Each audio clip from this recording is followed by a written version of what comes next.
It's very easy to love something for the easy sides of it. You know, just enjoying the finished product, enjoying a good whiskey.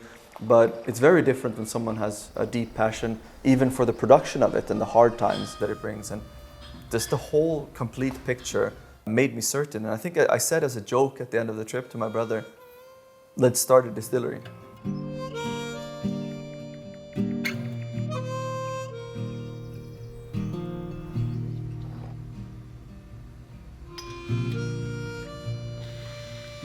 We started Bonalumi Bottlers as basically a bit of a wild guess. My brother saw my inspiration throughout the years, but it was mainly a trip to Scotland that sparked the idea in him.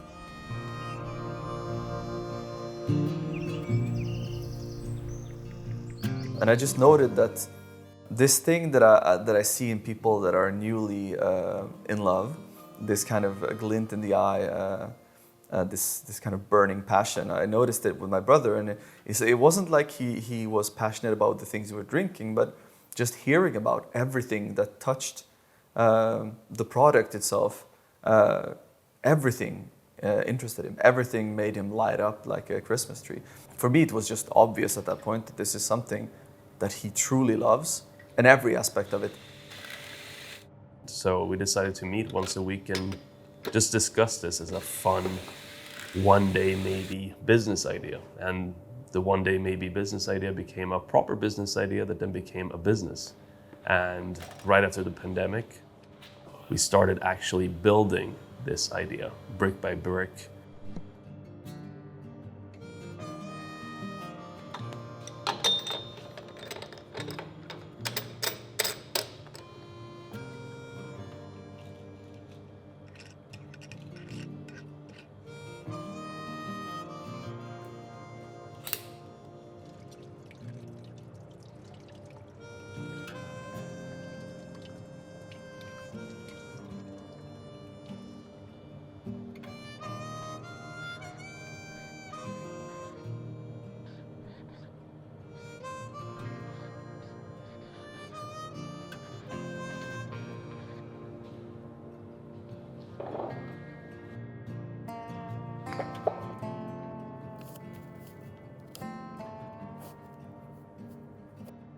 Since we had never distilled before, I didn't know if it was going to be a catastrophe or if it was going to be a success. So we decided to start with very little capital. Both Daniel and I ended up help renovate and prepare the distillery as it is. And it felt good that not only did we build the company from the ground up, we built the distillery from the ground up. You know, it didn't work out as we thought. It's not that the experiments were bad, it was just that it wasn't what we were after. We didn't think it was, you know, groundbreaking, inspirational, or didn't reach that level that we were aiming for. It was very nice, but, you know, nice doesn't, you know, quite cut it. So we landed on fika.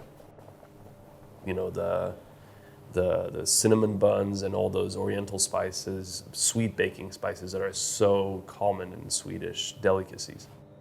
And then finally we added our own touch, which is the inspiration that I got from the whiskey world. We wanted to give the drinkers something that stays with them and that brings these two worlds of aromas together in a long finish. When we decided to make gin, one big condition I told Daniel was that if we make gin, in this world where gin is growing so fast, so many distilleries make gin, the only way we'd make gin is if we could make something unique. So when we discussed how to make gin, how we would make gin, how we would produce it, and what kind of product we would release, it was always in mind that we wanted something unique. And it was never enough to just say, what makes our gin unique is because we're from Österlen.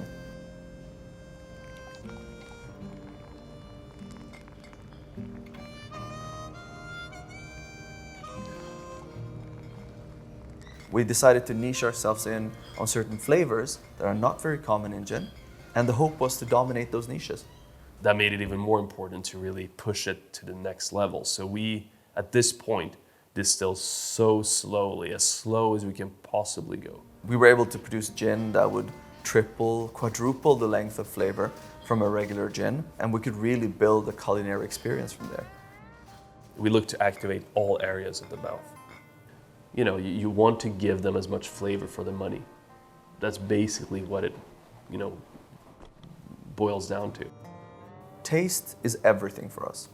Every ingredient, every method of injecting flavor into a product are tested and studied to get exactly the taste and balance that we look for.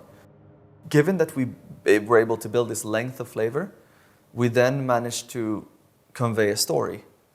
The Australian gin, very typically, and if you taste it neat now, it starts off very floral and with berries and citrus. And this is kind of for us, you open the door in Australian and you see these fields of flowers and these bushes with berries. And it's very, very fresh and summery. And that's kind of the beginning of the trip. After that, along the way of the trip, you get into all of these juniper flavors, just compelling flavor of gin. That you start in Australian, and gin is the vehicle of the trip, so you have that in the middle. And the aftertaste is cardamom, cinnamon, allspice, and these are all spices that connect with Swedish history. So this trip kind of starts in Australian, and then we wander along the trade routes of the Swedish merchants, taking you through India, Persia. These are spices that we find in a lot of pastries and a lot of dishes in Sweden. So it's reminiscent of very positive and good times. And I think this is a core to making something, a spirit you can enjoy on its own.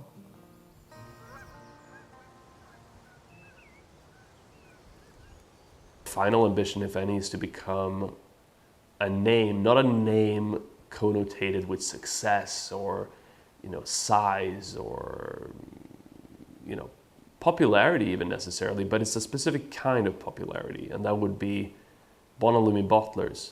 Yeah, they make good stuff.